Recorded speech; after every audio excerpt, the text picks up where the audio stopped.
स्वागत है आपका एआर न्यूज में। दिनांक 18 मार्च दिन बुधवार को, जहां हर खबर सिर्फ जानकारी नहीं बल्कि आपकी जिंदगी का हिस्सा बनती है।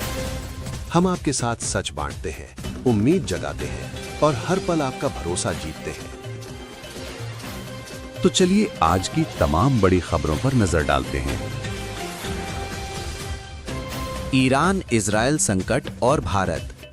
खाड़ी क्षेत्र में बढ़ते तनाव के बीच भारत के लिए राहत भरी खबर है। कतर से एलपीजी लेकर पहला भारतीय जहाज शिवालिक गुजरात के मुंद्रा पोर्ट सुरक्षित पहुंच गया है। T20 वर्ल्ड कप 2026 में भारत की जीत। भारतीय क्रिकेट टीम ने अहमदाबाद के नरेंद्र मोदी स्टेडियम में न्यूजीलैंड को हराकर T20 वर्ल्ड कप 2026 का खिताब जीत लिया है। कप्तान सूर्य कुमार यादव ने इस युवा टीम के जोश की जमकर तारीफ की है। अफगानिस्तान पर एयर स्ट्राइक।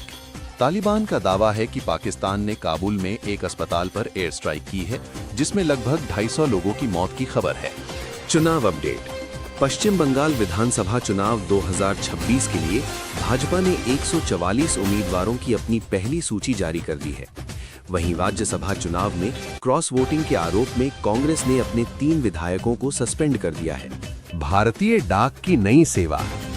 आज 17 मार्च से 24 स्पीड पोस्ट सेवा शुरू हो रही है, जिसके तहत 24 घंटे के भीतर पार्सल डिलीवरी का वादा किया गया है। देरी होने पर डाक विभाग पूरा पैसा वापस करेगा। उत्तर प्रदेश। मुख्यमंत्री योगी आदित्यनाथ आज मिर्जापुर के दौरे पर रहेंगे। प्रदेश में अनफिट स्कूल बसों पर नकेल कसने के लिए ग्राम परिवहन योजना 2026 के तहत सख्त निर्देश जारी किए गए हैं। बिहार। मुख्यमंत्री नीतीश कुमार आज से अपनी समृद्धि यात्रा के चौथे चरण की शुरुआत करेंगे, जो 20 मार्च तक चलेगी। शेयर बाजार। अमेरिकी बाजारों S&P 500 और डाउ में बढ़त देखी गई है। भारतीय बाजार में भी निवेशकों की नजर एनर्जी और आईटी सेक्टर पर है। महंगाई।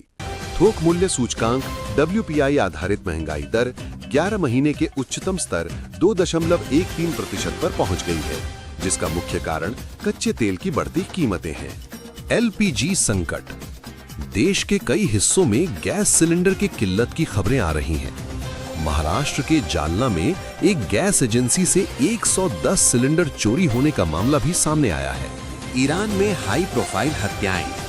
इजराइल ने दावा किया है कि उसने तेहरान में हवाई हमलों के दौरान ईरान के सुरक्षा प्रमुख अली लारिजानी और बासिज कमांडर गुलाम रेजा सुलेमानी को मार गिराया है। ट्रंप का कड़ा रुख।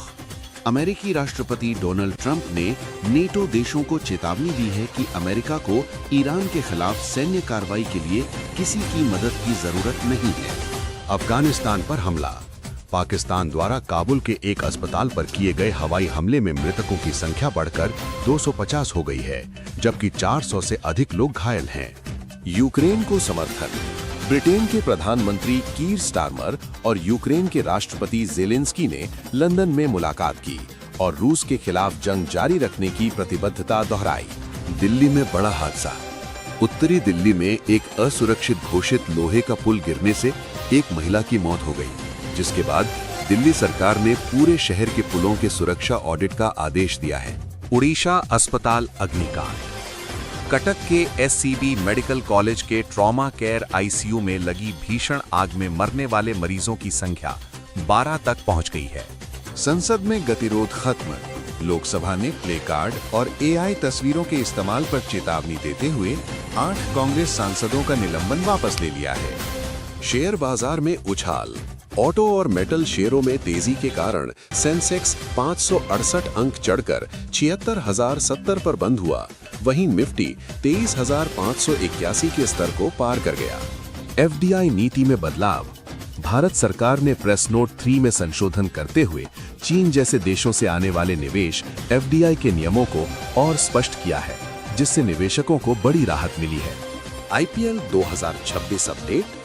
मुंबई इंडियंस के कोच महिला जयवर्धने ने पुष्टि की है कि रोहित शर्मा इस सीजन में एक नए अवतार यानी बेहतर फिटनेस में टीम का नेतृत्व करेंगे। ईरान में नेतृत्व संकट।